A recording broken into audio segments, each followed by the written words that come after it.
اللہ اس بات سے آر نہیں کرتا کہ مچھر یا اس سے بڑھ کر کسی چیز مثلاً مکھی مکڑی وغیرہ کی مثال بیان فرمائے۔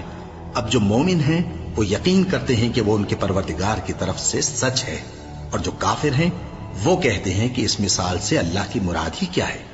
اس سے اللہ بہتوں کو گمراہ کرتا ہے اور بہتوں کو ہدایت بخشتا ہے، اور گمراہ بھی کرتا ہے تو نافرمانوں ہی کو، جو اللہ کے اقرار کو مضبوط کرنے کے بعد توڑ دیتے ہیں، اور جس چیز یعنی رشتہ قرابت کے جوڑے رکھنے کا اللہ نے حکم دیا ہے اس کو قطع کیے ڈالتے ہیں اور زمین میں خرابی کرتے ہیں۔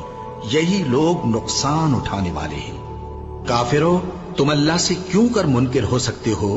جس حال میں کہ تم بے جان تھے تو اس نے تم کو جان بخشی، پھر وہی تم کو مارتا ہے، پھر وہی تم کو زندہ کرے گا، پھر تم اسی کی طرف لوٹائے جاؤ گے۔